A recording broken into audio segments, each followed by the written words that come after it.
इसका कारण वो ध्वजा कैसा, उसका वर्णन सुनते हैं। वो ध्वजा कैसे देखती है? 100 योजन लंबा विशाल स्वर्ण दंड। कैसा? 100 योजन लंबा विशाल स्वर्ण दंड हो, हर एक योजन में अलग अलग प्रकार के रत्न जड़े हों उस दंड में। ऐसे 100 प्रकार के 9 प्रकार के रत्न और 91 प्रकार के उपरत्न जड़े गए हों, ऐसा दिव्य स्वर्ण दंड।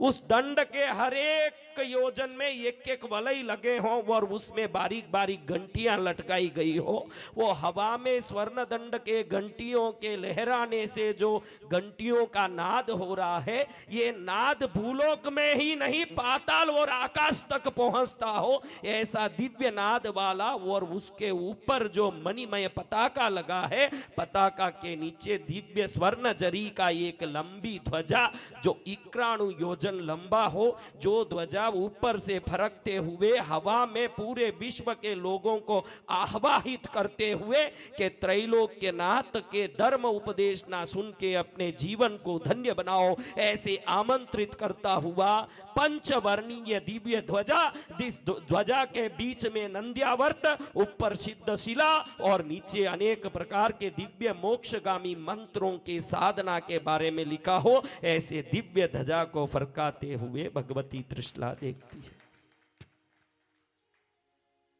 अब आगे क्या है? जितने सपने हैं इसमें अनेक रहस्य हैं, सुन लें तो जीवन। रवि रातो दज मोटो पूर्ण कलश नहीं, यानी अगला क्या है? कलश क्यों देखती है? बहुत बड़ा रहस्य है। कलश क्यों देखती है?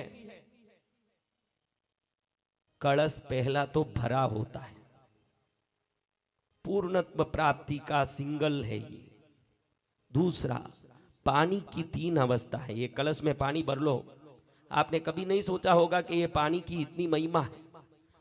पानी की 3 अवस्था है। कितनी अवस्था?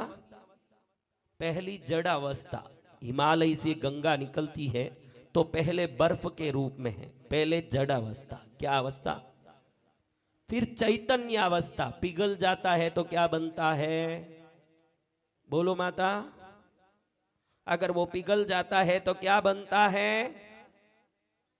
और गर्म होके पूर्ण हो जाता है तो क्या बन जाता है?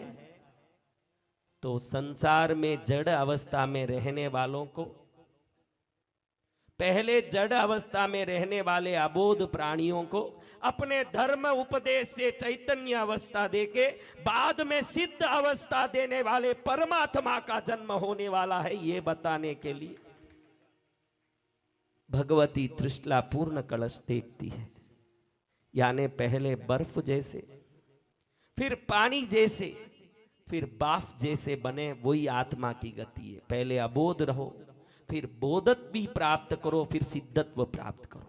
बोध प्राप्त करने के बाद सिद्धत्व आता है। पहले बर्फ है, फिर पानी है, फिर पानी से सीधा बाफ बन जाता है। और इसी को दर्शाने के लिए भगवती माँ त्रिशला क्या देखती है? ये कलश कैसे देखती है माता? त्रिशला देवी जो सीन देखती है, हम लोग कैलेंडर में लक्ष्मी देखते हैं वैसे नहीं देखती है, उसका तो सीन ही अलग है। कलश कैसे देखती है? एक विशाल उदर वाला कलश, उदर यानी पेट।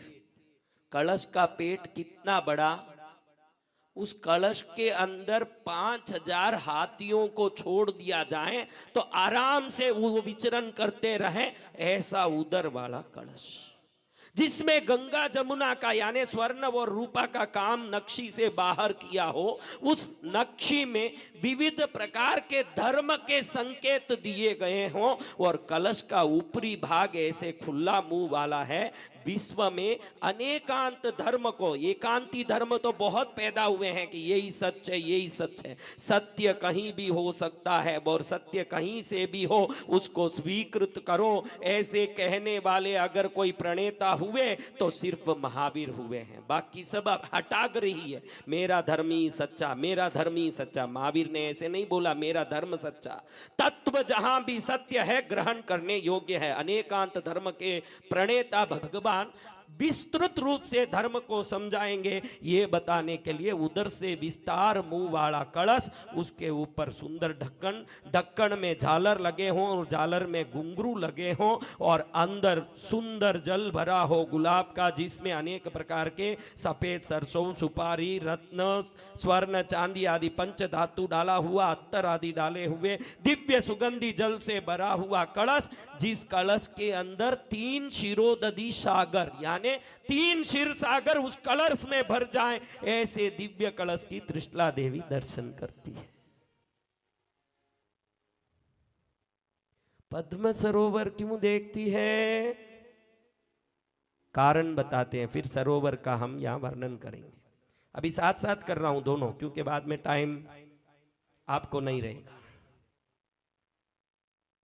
पद्म सरोवर एक खुले तालाब में अनेक प्रकार के कमल खिले हों, जिसमें दिन में खिलने वाले कमल, रात में खिलने वाले कमल, जीवों को अपने अंदर स्थान आश्रय देने वाले कमल, जीवों को अपने सुगंध से भरपूर मद देने वाले कमल, जीवों के नेत्रों को तृप्ति देने वाले कमल, अनंत जीव राशियों को अपने पास आकर्षित करने वाले कमल, अनंत प्रकार के लोगों को पूजा आदि उपचार में काम आने वाले कमल, प्रेमियों के मन में आह्लाद देने वाले कमल, सूर्य और चंद्र के किरणों को अपने अंदर ग्रहण करने वाले कमल, औषधियों के स्वामी बन के पांखुड़ियों में औषधि तत्व को रखने वाले कमल, अपने नाल में रत्नों को भरे हुए कमल, नाल जितना पानी हो उतना स्वयं ऊंचा हो जाता हो ऐसा कमल, जिनकी पांखुड़ियों को देखने के लिए गंधर्व, अप्सरा, मेनका आदि समस्त देवता आके खड़े होते हो,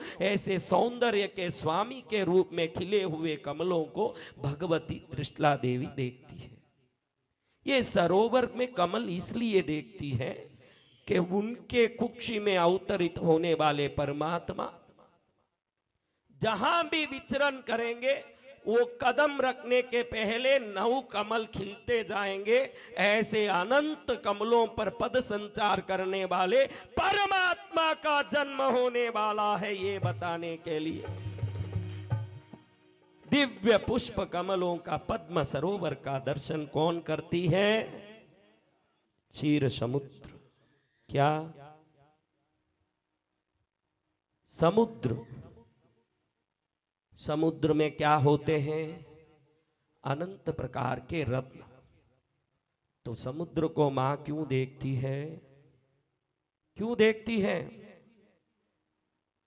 केवल ज्ञान रूपी रत्न, करुणा रूपी रत्न, सिद्धांत रूपी रत्न, तत्व रूपी रत्न, आचार रूपी रत्न, चतुर्विध तीर्थ प्रणेत्र रूपी रत्न, विहार रूपी रत्न, केस लुंचन आदि कठिन आचार रूपी रत्न, दया रूपी रत्न, भाषा विद्वता रूपी रत्न, अपरिग्रहता रूपी रत्न, अनंत मंगल रूपी रत्न, सिद्ध पद का विचार देने वाला रत्न, ऐसे अनंत रत्नों का स्वामी जन्म लेने वाला है। इसलिए रत्न भरा हुआ समुद्र को मां देखती है। वो कैसा समुद्र? जो समुद्र अनेक प्रकार के नदियां आके संगमित होने के कारण तट में स्थान नहीं हो, इसलिए जिसकी लहरें आकाश की ओर उछलते हो और जलचरों में बड़े बड़े मगरमच्छ, तिमिंगल, मच्छ आदि अनेक प्रकार के जीव राशि परम आनंद के साथ जहां आश्रय पाए हो, जिसके झाग को देखने के लिए देवता आके खड़े होकर के आश्चर्य से कोलागल नाद करते हो, धन्ना भद्रा करके, और जिस समुद्र की विशालता को कोई भी दृष्टि में नहीं देख सकने के कारण नाव में निकल के पार करने जाएं तो भी अनंत जन्मों तक पार नहीं पा सकता हो, ऐसे विशाल अथाह समुद्र को त्रिशला देवी दर्शन करती।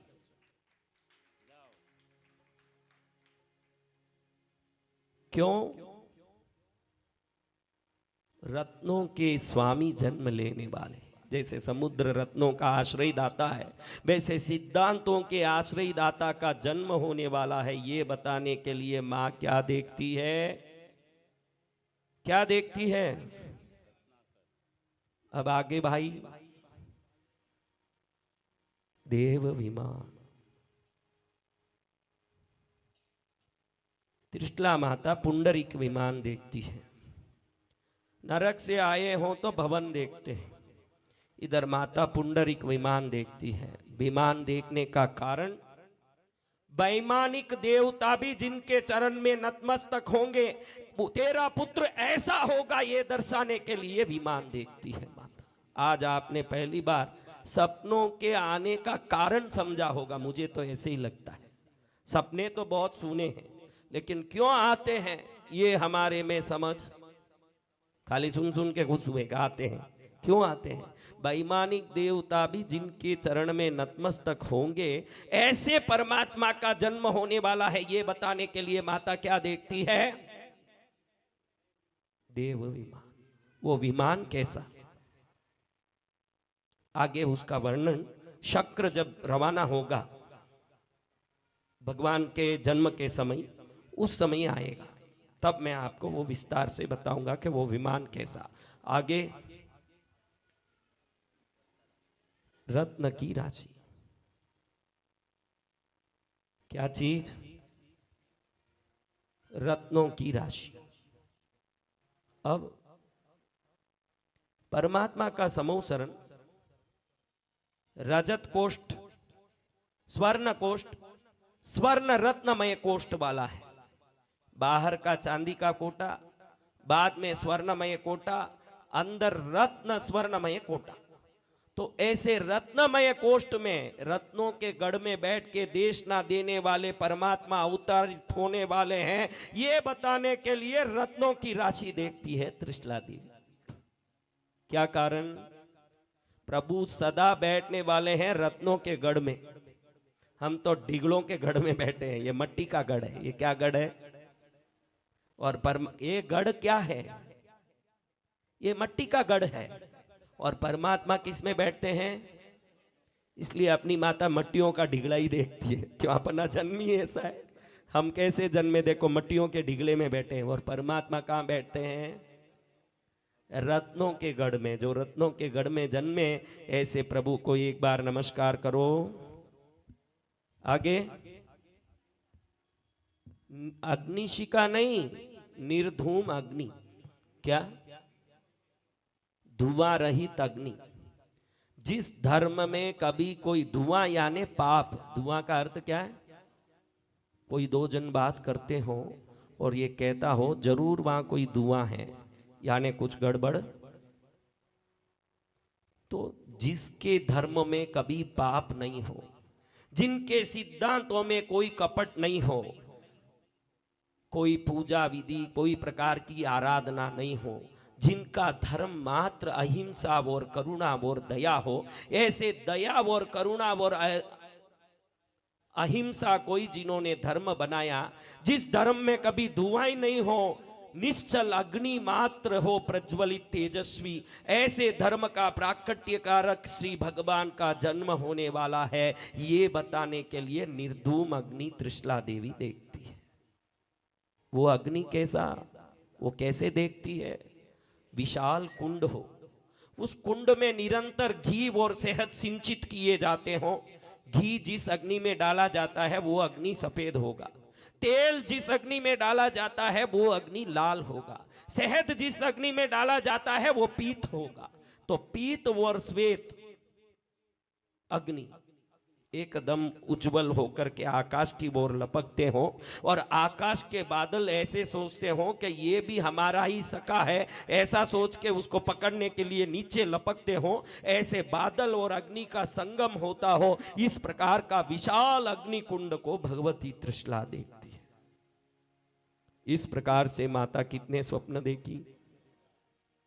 इसमें कल लक्ष्मी का मैंने थोड़ा वर्णन कर दिया कि लक्ष्मी कैसी, लेकिन उसका स्थान कैसा कल मैंने वो ढंग से वर्णन नहीं किया।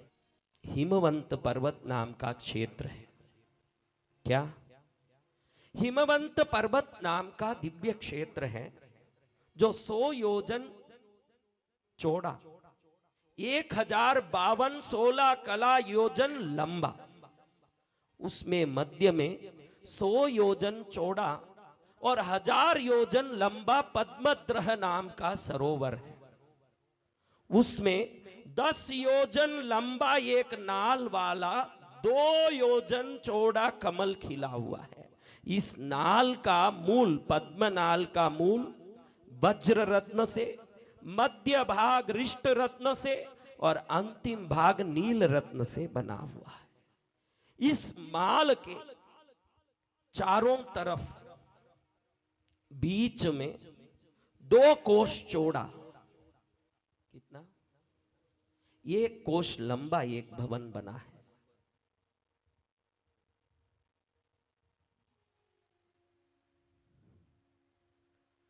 अब इसके अंदर पूर्व, पश्चिम और उत्तर में दरवाजे हैं।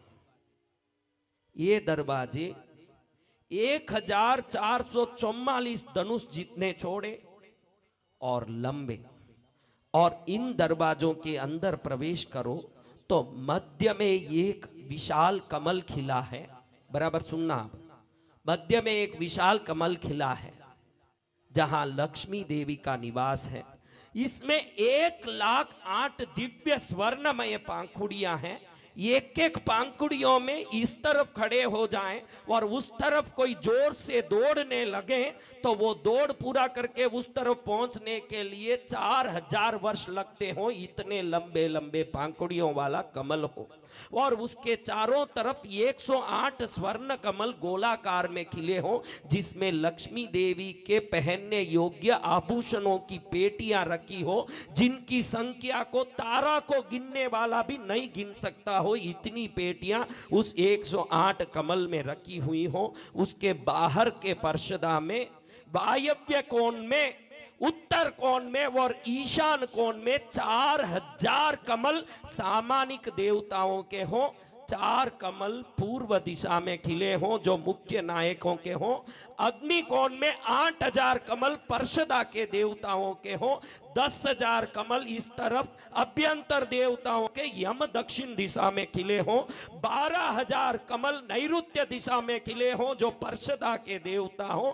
शांत लक्ष्मी देवी के सेनापतियों में अश्व सेना का पति, घुड़ सेना का पति, वायु सेना का पति, रथ सेना का पति, गज सेना का पति, तुरग सेना का पति और पद सेना का पति, ऐसे शांत सेनापतियों के साथ मुख्य कमल पश्चिम दिशा में खिला हो। और उसके बाद बाहर के परकोटे में पर्षद, अभ्यंतर पर्षदा के 16,000 कमल खिले हो, जिसमें 16,000 पहरेदार सेवक रहते हो। उसके तीसरे में मध्यम पर्षदा के 32 लाख कमल खिले हो और 32 लाख पर्षदा के देवता खड़े हो। उसके बाहर मध्यम पर्षदा के 40 लाख देवताओं के लिए 40 लाख कमल खिले हो। उसके बागर छठे वलय में 48 लाख अभ्यंतर पर्षदा के देवता खड़े होने के लिए 48 लाख कमल खिले हो। ऐसे 1,20,50,120 कमल युक्त दिव्य पद्म सरोवर को लक्ष्मी के साथ त्रिशला देवी दर्शन करती।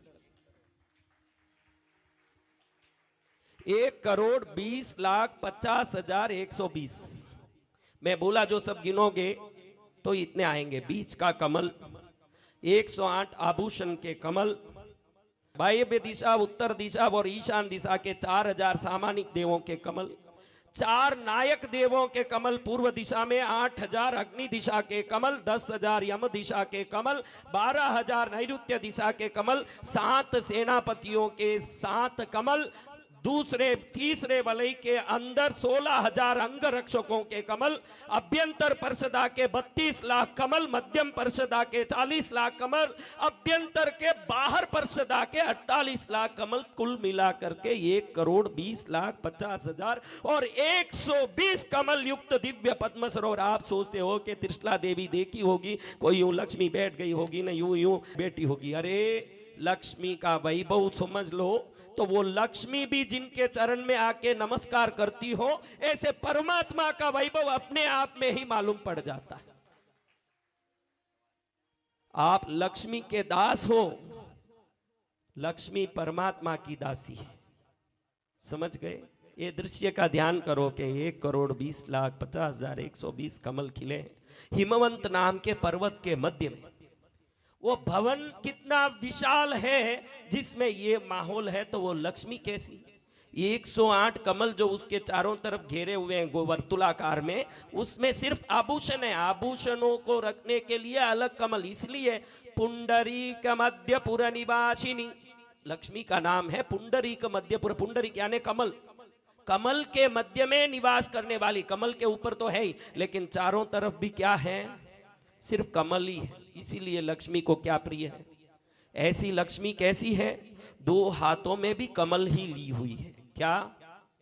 वो कमल के मध्य कर्णिका में इतना शहद भरा हुआ है, तो लक्ष्मी माँ की करुणा एक तरफ और कमल के शहद एक तरफ, दोनों भंवरों को खींचने के कारण उस कमलों के दोनों तरफ मंडराते हों। ऐसे भंवर युक्त 2 कमल को हाथ में लेती हुई देवियों को कभी पसीना नहीं आता है, तो भी वो दुनिया को मंगल करने के लिए हाथ में पंखी ली हुई लक्ष्मी को त्रिशला देवी देखती है। त्रिशला देवी जब लक्ष्मी देखती है तो लक्ष्मी हाथ में पंखी ली हुई है। क्या ली हुई है? इसका अर्थ है कि लक्ष्मी छलित हो रही है। क्या हो रही है? छलित हो रही है, यानी अपने शक्ति को प्रवाहमान कर रही है, यानी धन को अरिहंत की तरफ भेजने वाली लक्ष्मी। क्योंकि जैसे ही भगवान का जन्म होता है तो जन्म होते ही त्रियक जुंबक देवता जहां जहां धन पड़ा है, जिसका कोई मालिक नहीं हो, वो सब संपत्ति को ला ला के सिद्धार्थ राजा के दरबार में अंदर डालते हैं। तो ऐसे पड़े पड़े ही धन आना तो लक्ष्मी के कारण ही संभव है। और वो लक्ष्मी कहती है, दुनिया के लिए मैं पुण्य प्रभाव से जाती हूं, लेकिन तीर्थंकर के लिए मैं खुद पुण्य भागी बन के चरणों में लौटती हूं, इसलिए मुझे जाना पड़ता है। तो ऐसी लक्ष्मी का दर्शन, अभी सब 14 का भी वर्णन कर दूं ना, ऐसी लक्ष्मी जैसी देवी। 14 स्वप्न, हम लोगों में 14 स्वप्नों का वर्णन है, दिगंबरों में 16 स्वप्नों का मतांतर वर्णन है, भेद है। लेकिन हम हमारे परंपरा अनुसार जो सुनना चाहिए उसको आप सुने। आप सबको आनंद आया होगा लगता है। अब इस आनंदमय वातावरण में भगवती स्वप्न देखते ही उठ के बैठ जाती है। स्वप्न अनेक, यहां कल्पसूत्र में स्वप्नाधिकार आता है। क्या? स्वप्न लक्षण अधिकार। स्वप्न लक्षण अधिकार यानी अब आगे वर्णन आता है कि स्वप्न कैसे कैसे आ सकते हैं। कैसे कैसे? सुना हुआ स्वप्न कैसे कैसे आ सकते हैं? आप बैठे बैठे किसी से सुने हो कि फलान चंद जी रोड में जा रहे थे और अचानक एक आदमी टीवीएस में आया और उनका चैन खींच के चले गया। ऐसे दिन में सुना। तो रात में जब सोएंगे तो वो सुने हुए के प्रभाव से रात में दिखेगा कि ये कोई चल रहा है और कोई गाड़ी आ रही है और चैन खींच के। ये क्या प्रभाव है? दूसरा देखा हुआ। क्या? अब ये की चीज को दिन भर देखते हैं, अगर किसी प्रयोजन से देखने की कोशिश करते हैं तो वो देखने के कारण जो सपना आ जाता है उसको क्या सपना कहते हैं? दृष्टि संबंध स्वप्न। तीसरा पित्त के कारण आने वाला। कौन सा सपना? अगर आपको पित्त शरीर में ज्यादा हो गया तो अंट संट सपने आते ही रहेंगे, उसका कोई फल नहीं है। कोई भूत दिखेगी, कोई प्रेत दिखेगा, कोई कुछ दिखेगा, कोई कुछ दिखेगा, तो समझना कि ये क्या है? पित्त के कारण आने। चौथा सपना देवताओं की कृपा से आने वाला। अगर जब पुण्य बहुत हो गया है और वो पुण्य के प्रभाव से देवता प्रसन्न हो गए, देवताओं की कृपा के कारण, अपने पुण्य की वृद्धि के कारण आने वाले सपने, देवता आशीर्वाद दे। अचानक देख रहे हैं कि पद्मावती प्रकट हो रही है, हाथ ऊंचा कर रही है। अचानक देख रहे हैं कि धर्मेंद्र देव प्रकट हो रहे हैं और आशीर्वाद। इन सबको क्या कहना? देव कृपा से आने वाले स्वप्न। कितने तरह के स्वप्न हुए? चिंता से आने वाले स्वप्न। किसी को चिंता आ गई कि मुझे क्या होगा, मेरा क्या होगा, कहीं मर तो नहीं जाऊंगा, बड़ी बीमारी आ गई, तो स्वप्न में मर रहे हैं, न लोग डोल पीट रहे हैं, न ले जा रहे हैं, न ये क्या स्वप्न है? भय के कारण आने वाले स्वप्न। आगे क्या है? भय हो गया, इनकम टैक्स रेट आ जाएगा, फला बाजू में तो आया था, फलाने दुकान में, कहीं अपने में तो नहीं आ जावे। मेरे पास एक आदमी बॉम्बे आके यहीं पास गांव का है, कहीं मेरे यहाँ रेट नहीं आ जावे। मैं समझा मूर्ख आत्मा, तेरे पास में जिसका आया ना वो 1000 करोड़ का पार्टी है, तू 4 करोड़ का पार्टी है, 1000 करोड़ में आ गया तो 4 करोड़ में आने वाला नहीं है, तू अपने शांति से बैठ। ठीक है, अच्छा है। तो ये भय से आने वाला क्या चीज है? ऐसे विविध प्रकार के स्वप्न बताए। तो ऐसे अनेक सपनों में त्रिशला देवी परम पुण्य के कारण आने वाले स्वप्नों को देख रही है। एक स्वप्न उत्तम आवे तो धर्मात्मा पुत्र, 3 स्वप्न उत्तम आवे तो राजा, 7 से अधिक स्वप्न उत्तम आ जाए तो श्रेष्ठ महाराजा, 14 स्वप्न अगर उत्तम आए तो या तो चक्रवर्ती या धर्म चक्रवर्ती। तो त्रिशला देवी उठ के बैठती है, पति को मिलने दूसरे कमरे में सोए हुए सिद्धार्थ राजा के पास पहुंच के मृदु भाषा से उनको जगाती है। राजन, मैंने एक उत्तम सुंदर स्वप्न देखे हैं, इसका परिणाम क्या हो सकता है? जिस हाथी को मैंने देखा वो श्वेत था, इंद्र के ऐरावत भी शर्मा जाए इतना उज्जवल था, जिसके मस्तक को देखो तो मेरु पर्वत याद आता था, जिसके चपल आंखों को देखो तो एकदम विश्व के ऊपर करुणा बहाने वाली दृष्टि याद आती थी, जिसके पूंछ के हिलाव को देखूं तो दुष्टों को भगाने की चेष्टा याद आता था, जिसके उदर हिलाव को देखूं तो अनेकांत याद आता था, जिसके सुडोल पैरों को देखूं तो एकदम दृढ़ता याद आता था, जिसके चाल को देखूं तो मदमस्ती याद आता था। ऐसे दिव्य हाथी को मैंने देखा प्रियनाथ, इसका क्या परिणाम हो सकता है? ऐसे हाथ जोड़ के एक एक सपनों के बारे में बता करके त्रिशला देवी वंदन करके पूछे। सिद्धार्थ राजा मन में विचार करके बोलते हैं, जब यही सपना के बारे में देवानंदा ब्राह्मणी ऋषभदत्त ब्राह्मण को बताती है तो वो कहते हैं कि तेरे को बहुत बड़ा वेद विद्वान पंडित का जन्म मिलेगा, क्योंकि वो विद्वान थे, पंडित थे, तो जो बोलेगा आदमी वो अपने हिसाब से बोलेगा। तो उस जगह वो बोलते हैं कि बहुत बड़ा पंडित ब्राह्मण का जन्म होगा। और यहाँ सिद्धार्थ राजा बोलते हैं कि विश्व में कीर्ति फैलाने वाला एक क्षत्रिय महाराज का जन्म होगा, यशस्वी पुत्र का जन्म होगा, सर्व प्रकार से तेरे नाम को कीर्तिमय करने वाला महापुरुष का जन्म होगा। ऐसे कहते हैं त्रिशला देवी। ये सपन को देखने के बाद अगर निद्रा ले लें तो सपना निष्फल हो जाएगा, ये सोच के जागती हुई मंत्र का पाठ करती हुई रात बिताती है। आपको भी कोई अच्छा सपना आ जावे तो जागे रहना चाहिए। कोई देव दर्शन मिलता है, कोई अच्छा यूं आनंद देने वाला सपना मिले तो बाद में अगर सो जाओगे तो तुम्हारा सपना क्या हो जाएगा। इसलिए क्या करना चाहिए? क्या करना? सबको शांति आई अभी एकदम, मेरी बातों से नहीं। हाँ, मेरी बातों से किसको शांति आती? लक्ष्मी के कितने कमल बोलो?